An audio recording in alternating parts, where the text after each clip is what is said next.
Hello dear students, आज का हमारा सवाल है समांतर श्रेणी 3, 8, 13 इस प्रकार से आगे बढ़ते हुए 253 में अंतिम पद से 20वां पद क्या होगा। ठीक है, अब इसमें ध्यान देने वाली बात यह है इस सवाल में कि इसमें 20वां पद पूछ रहा है कि 20वां पद क्या होगा, लेकिन अंतिम पद से। और अंतिम पद यहाँ पे क्या दिख रहा है हमको, 253। इसका हल शुरू करते हैं। सबसे पहले हम देखेंगे दी गई समांतर श्रेणी का पहला पद क्या है। पहले पद को ए से प्रदर्शित करते हैं, ए बराबर 3।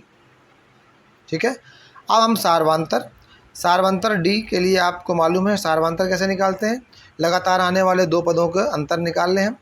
8 में से 3 को अगर हम घटा दें, सारवांतर 5 आ गया। इस प्रकार से और जो अंतिम पद है वो 253 है। यहाँ पर हमने ये चीज़ ध्यान दे दी कि यहाँ जो सारवंतर है वो 5 का है।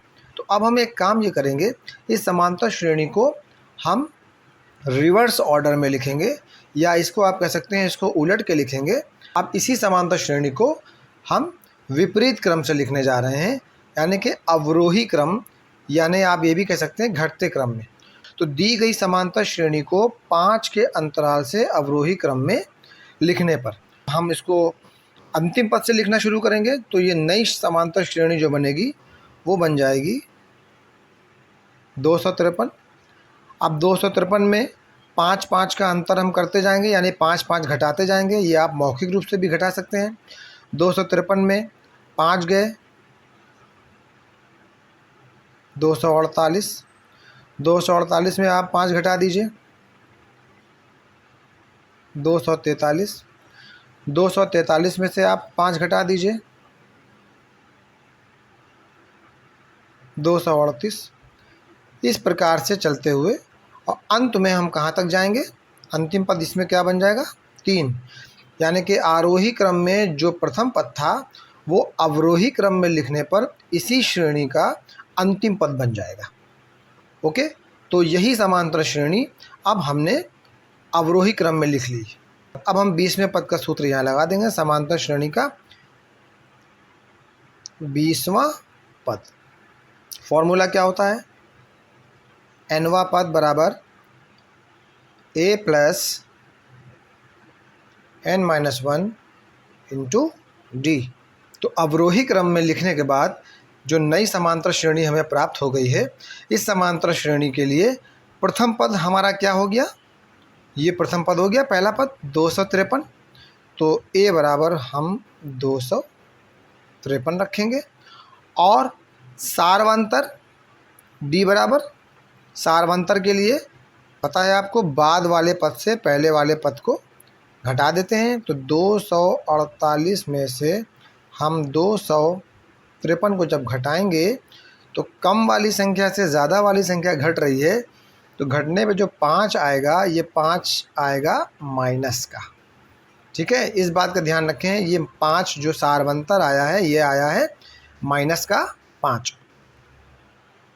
ठीक है, तो यहाँ पे प्रथम पद a 253 और सारवंतर यहाँ पे बना -5।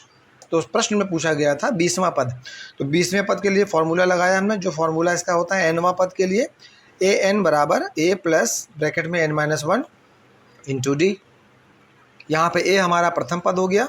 तो जो नई श्रेणी अभी बनी है उसमें प्रथम पद हमारा क्या है 253, प्लस की जगह प्लस n के स्थान पे 20, चूँकि 20वां पद है इसलिए n के स्थान पे 20, -1 कर दिया। अब आया सारवंतर d। अभी हमने सारवंतर d कितना निकाला था आपके सामने, -5। अभी इसको हम ब्रैकेट में कर देते हैं चूँकि माइनस का चिन्ह लगा हुआ है। क्लियर। अब इसको आगे सॉल्व करते हैं। 253 प्लस का गुणा जब कभी भी माइनस में होता है तो हमेशा क्या आता है, माइनस आता है। ओके, अब ब्रैकेट के अंदर सॉल्व कर देते हैं। 20 में से 1 गया 19 बचा, और 19 गुणे 5, 19 का 5 में गुणा कर दीजिए। 19 का पहाड़ा याद होगा आपको, 19 पंजे 95। ठीक है, तो 253 में 95 गए तो कितने बचे यहाँ घटा के देख लेते हैं। 253 में 95 गए, हासिल लिया। 13 में से 5 गए, बचे 8। यहाँ बचा 4, हासिल लिया। 14 में से 9 गए, बचे 5, बचा 1। 158। ओके, तो जो 20वां पद है वो कितना आ गया? 158। तो प्रश्न क्या था हमारा?